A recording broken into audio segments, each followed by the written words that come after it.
आज मैं आपसे एक ऐसी बात करने वाली हूँ जो शायद आप सुनना नहीं चाहते हो, क्योंकि ये किसी के सपोर्ट में नहीं है, कोई कंट्रोवर्सी नहीं है और किसी के अगेंस्ट में भी नहीं है।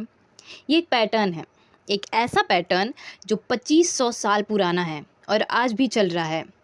और सबसे शॉकिंग बात पता है क्या है? आप खुद इसके पार्ट हो।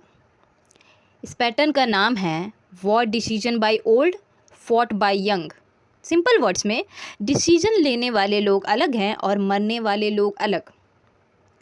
चलिए हिस्टोरिकल एग्जांपल लेते हैं। टाइम ट्रैवल करके एंशियंट ग्रीक के एक पावरफुल सिविलाइजेशन में चलते हैं, स्पार्टा में। स्पार्टा को दुनिया का सबसे बादाश सिविलाइजेशन बोला जाता है। क्यों? क्योंकि उनके पास स्ट्रॉन्ग आर्मी है, फियरलेस सोल्जर्स हैं और उनका डिसिप्लिन टॉप लेवल का था। लेकिन एक सवाल आता है, स्पार्टा की गवर्नमेंट कौन चलाता था? आंसर है जेरोसिया, काउंसिल ऑफ एल्डर्स। इस काउंसिल में सिर्फ 60+ एज कोई लोग होते थे, कोई इलेक्शन नहीं होता था, कोई टर्म लिमिट नहीं है इन लोगों की और लाइफ टाइम पावर होता था।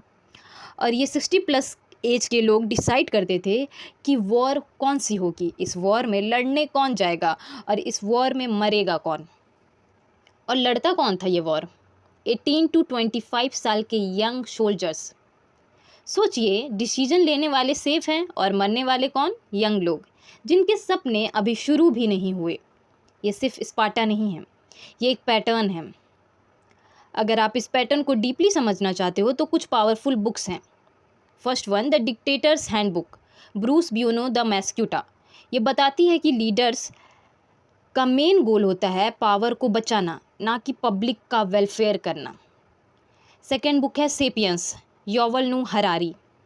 इस बुक में एक्सप्लेन किया गया है कि सिविलाइजेशन कैसे नैरेटिव क्रिएट करके मासेस को कंट्रोल करती है। And then the third book 1884 में जॉर्ज ऑरवेल ने लिखी थी, पावर का मिसयूज और मैनिपुलेशन का डार्क रियलिटी। ये सब तो कहेंगे कि हिस्टोरिकल कॉन्टेक्स्ट था, आज इससे क्या लेना देना। चलिए मॉडर्न कनेक्शन समझते हैं। अब आप सोच रहे होंगे कि ये सब तो हिस्ट्री है, बट वेट, आज भी क्या वॉर्स यंग लोग नहीं लड़ते? आज भी क्या डिसीजन टॉप लीडर्स नहीं लेते? Example, Russia Ukraine war, Middle East conflict, military drafts across countries. हर जगह एक चीज़ कॉमन है, ग्राउंड पर कौन होता है? यंग लोग, और डिसीजन रूम में पावरफुल एलाइट 60+ एज। रिमेंबर। और सबसे डेंजरस पार्ट क्या है? लोग इस पैटर्न को क्वेश्चन भी नहीं करते। क्यों? Because of nationalism, emotional narrative, glorify of sacrifice. हम लोग सेक्रीफाइस को बहुत ग्लोरी की तरह रिप्रेजेंट करते हैं और ये सब एक नैरेटिव बिल्ड करता है जिसमें सेक्रीफाइस को ग्लोरीफाई किया जाता है और क्वेश्चन को डिस्करेज किया जाता है। और ये मैं नहीं कह रही हूँ, वॉर्स हमेशा गलत होते हैं, बट एक सवाल ज़रूर पूछना चाहिए, क्या जो लोग डिसीजन ले रहे हैं, क्या वो खुद उस वॉर को लड़ने के लिए रेडी हैं? क्या वो बैटल फील्ड में खड़े होने को रेडी हैं? 25,000 साल पहले स्पार्टा में जो हो रहा था, शायद फॉर्म चेंज हो गया है, लेकिन सेम पैटर्न सेम है।